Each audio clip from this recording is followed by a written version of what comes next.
Hey guys, Jay from Thundercat Loft, Cliffwood, New Jersey. Quick video update. Um, every day, I don't know if other YouTubers do this, but I'm always on YouTube looking for videos from other pigeon guys and, just about any content I can get my hands on. But um, I haven't done a video in a while and I gotta keep up with them. Um, I was just thinking what's going on in my loft, what I could document for myself going forward. Um, it's been cold. The past week has been very, very cold. Um, all of these individual breeding boxes, which have individual waters, I have to dump out every night. And there was a day or two there that they were actually freezing before I can get out here to dump them. And no big deal. I actually had a bunch. I figured it was gonna happen, so I had a bunch ready to go, all cut out, all cleaned. I was actually just thinking of replacing them all, and then as soon as they froze up, I said, you know what? I'll keep the old ones. I'll clean them out, just in case this happens again. And luckily, the weather has kind of started to change again. I hope everyone had a Merry Christmas, by the way. But the weather started to change, go back up to the 50s for the next week or so. So it won't be too bad going forward. It's kind of a day by day, touch and go. Do I need to go out and dump waters? Do I not? The thing is, babies come now. I have babies here in the top from who I call Flash and Temple. And they bred me two very good birds. I was actually just in here looking at one of their youngsters from this year, and handles great, looks great, and flew well. But the sibling is the one who really flew exceptionally well, who I lost. But anyhow, they have babies now. The babies hatched about 2-3 days ago. Of course, when temperatures were reaching like 5 degrees, they decide to hatch. I'm not quite sure why so early either. I don't remember them being down on eggs before anyone else, but I guess they just turned around. I pulled all the eggs, and I guess they turned around the fastest, and which is a good sign out of a pigeon. You want to see a pigeon, or a breeder, I should say, a good sign out of a breeder who could just turn around and produce again. You just want to make sure they produce good birds, but that's definitely a good sign for a breeder. And they are in individual breeding compartments, which makes it I truly believe that that's the way to go if you want to just make sure they are the parents, make sure they turn around eggs quick, make sure nothing gets broken, make sure all of that goes well. Individual breeding compartments are the way to go. But the problem I'm having is if they're on babies and their water freezes, they can't. I think they need the water to feed the babies, and I believe these probably freeze up maybe a little faster than my big watering can. So that might cause a little issue. I don't have a lot of free time besides, once my children are asleep, and before anyone gets up in my house. There's not a lot of free time to come out here and hang out. This is a hobby. This is not my life. So it sucks. I hope the pigeons are okay. I think of my wife when she has kids. She really needs to feed them continuously, especially in the beginning, throughout the night. I'm not sure if it's gonna hurt me or what. I know a lot of guys have really nice lofts. I know they have heaters in the waters so that the water doesn't freeze. You can't do that with an individual breeding compartment, so I could do it here. I'm always afraid of those things. I feel like they're gonna burn the coop down. I do have a light on. I leave it on 24/7, even though they say not to. I leave it on 24/7, but it's LED. So I'm not really, knock on wood, I think I'm safe with LED lighting. But Those heaters kind of scare me a little bit. So anyway, that's my little problem I'm having this year. Something to think about next year. Do I want to do these individual breeding compartments again? We'll see how they go. See how the babies do. See how the second round comes along. It might more be my problem last year was overcrowding. You know, you have so many breeders and not enough nest boxes for them to kind of nest up in, or just not a good layout for nest boxes as well. You know, you can see it's very scattered. The nest boxes are very small. Um, you know, this is my third year here, and I could rattle off a million reasons why my loft sucks. And every year I wait to build a new coop is another year of more reasons, of more things that need to change. So hopefully the next one that I build will be a little more particular and a little more accurate for what I need and correct a lot of these mistakes. But for now, I'm living with it and just taking notes.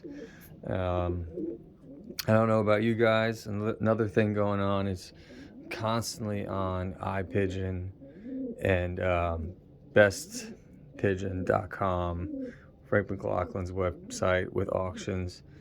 Always looking at what's for sale. There were 2 auctions I went to here. You know, I'm here in New Jersey. I'm down 10 minutes from Perth Amboy, where a lot of the big auctions are. And, you know, I go to the auctions. I didn't buy anything this year, but I did go and I did look. And, you know, I saw some nice pigeons, a little out of my price range for some untested birds. You know, and I'm out here tonight. And I do this a lot where I come out here and I go through my birds, and I really think I have some good ones. You know, I really truly think some of these birds are going to produce some winners for me. And some of them have already. So, you know I don't need any more birds to test or even breed. And I know a lot of guys are probably in the same boat, but you can't help but look and get that itch to pick up something new, something you really want, a different bloodline out of this guy or that guy. And in the back of my head, I know most of these birds are untested. They're just another, you know, random offspring of possibly some winners, or offspring off of winners. None of them are really truly tested or have done anything, or, you know, they're just, you know, hopefully they have the genetics. But I'm always looking, and been looking at some of the Romario line. Really wish I can get some of that blood, and I've been looking at some of the Queen L from Joe Rogier's. You know, I know there's a guy who Colvin Bag does very well with the Queen L. But, you know, when you even look, are you getting the same? You know, he has a specific offspring from Queen L. And even out of all the offspring from who he picked up, you know, they might not perform the same or breed the same. It's really all just a game of luck. So, you know, I don't know if you guys get that itch. Thankfully, I haven't scratched it, but it's tempting. And hopefully, you know, down the line, if I win some money, I can go down that road. But for now, I know I have some really good ones here that I want to focus on and give my attention to. And it's just a hobby. You know, you can't really waste too much money in this hobby. Otherwise, you know, it'll eat up your life. So anyway, guys, don't mean to vent, but I'm sure a lot of you are in the same boat. I did, however, pick up 2 birds from Matus Loft, as I said in the previous video, which that's an exception. When you say, I couldn't believe some of his birds didn't sell. Shout out to Silvio from Matus Loft, because he put up some outstanding pigeons, and I don't mean pedigrees, I mean performance. He put up birds that did, you know, better than any of my birds did, and for a very reasonable price. But unfortunately, a lot of guys don't know who he is. Or it's not, it's not the Romario bloodline, or it's not the, Thomas the Sixth. It's not Wolverine. It's not whoever they want to buy from. It's not that. So they think it's of lesser value.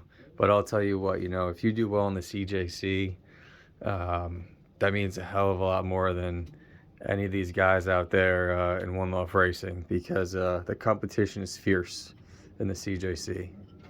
And these birds aren't racing all to the same location. These birds all have to break. These birds have mountains. They have some tough terrain to cross and fly through. And this year, a lot of those big races were tough races. I know, even speaking about Silvio, there were a few races that I don't think he should have won. A lot of the guys in his area shouldn't have won, but his competition over there is so fierce that it was all from his area winning. Maybe it was the wins, but when I looked at windy.com, I thought for sure, it was against him and against the guys in his club. So if you guys see any of those auctions go up again, I'm telling you, those are the birds to look out for. And that's why I saw one or two that I definitely caught my eye. There was even one, I went to his house to buy one of the birds, and man, he showed me one of the ones that he had for sale, and she was beautiful. And I kept my eyes on her in the auctions, but unfortunately he sold her to someone else. But she handled very well. She performed very well. That's really what you want. These birds that I see on, that are all, and my wife's a photographer, so all these birds are just Photoshop. It's not, a lot of them aren't even real. And the pedigrees, are as good as, the person writing them, because they could really be from any bird. And to be honest with you, quite frankly, even the pigeons in my loft, unless, like Mike Gannis, who tests genetics to confirm the parents. But a lot of my birds, over here are open, and there is the possibility of birds mating with other birds, and I wouldn't know it. I would just go with the father and the mother who were paired together, who I saw together, who, especially the second round, I would have no doubt. But you never know. It could still happen in the second round. You never know what would happen. Especially because some of these birds have mated with each other. They were previous mates, and now they're in the same section with different mates. But I think all is well. I really don't think that's happening, but you never know. That's the problem. Even with someone as honest as I am, I could tell you, it's 99%. I think that's the parents. I hope that's the parents, because that's what I am, breeding out of, and that's my focus. So if I have bad, bad notes, or what do you call it? Whatever. If I'm just not recording it correctly, then I'm hurting myself when it comes to breeding. For instance, I don't mean to ramble on here, but Dragon and Xenia were given to me last year. And they were given to me as a pair. I just threw them in here, and they were paired together. And, he sat on the eggs with her. And the eggs came out, and one of the hens, I'll show you, is right here. This is a checker hen. And I would, if she weren't checker, I would tell you without any uncertainty that these are the parents. But I don't know if you can see the parents. They're both blue bars. I'm not quite sure if it's possible. She has a little bit of that genetics in her, though. You can see she has a little bit of a third bar, like a print, almost like a third bar going across on both sides. And if you open her wing, you can see a little bit of a check. Now, do I think that little bit of a check and that blue bar would produce this? I'm not quite sure.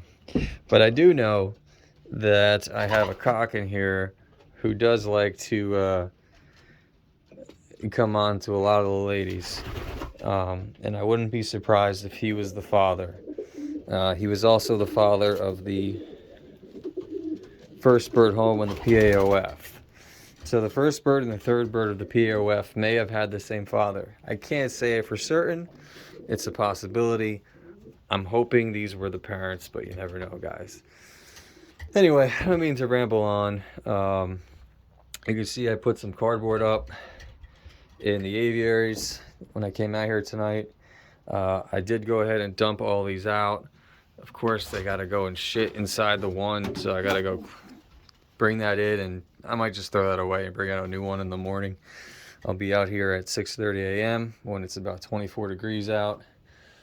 It's tough, guys. This is what makes you or breaks you in pigeon racing, is, you know, this breeding season, because this is when the eggs start to crack or the babies die in the nest bowl, the waters freeze, it's cold coming out here in the morning. You know, it's really it's tough. This is the tough part of the sport, you know, and it's the holidays. I spent a lot of time, you know, with family all weekend. I really neglected my birds in a sense, because you know, it was Christmas, and I was out late Christmas Eve, so I didn't have much time with them out here on Christmas. It is tough. So anybody out there, I feel your pain. You probably feel the same way. And I just want to do a quick video update to see what's going on. I do have babies, and it is cold. Here are the pigeons from Matus. They're on some eggs. They might possibly be, I don't know why they gotta do this. They gotta go right in the freaking bowl. Ugh. But here's the pigeons from Matus. They are on eggs. You know, I didn't check any eggs this year to see if they were fertile.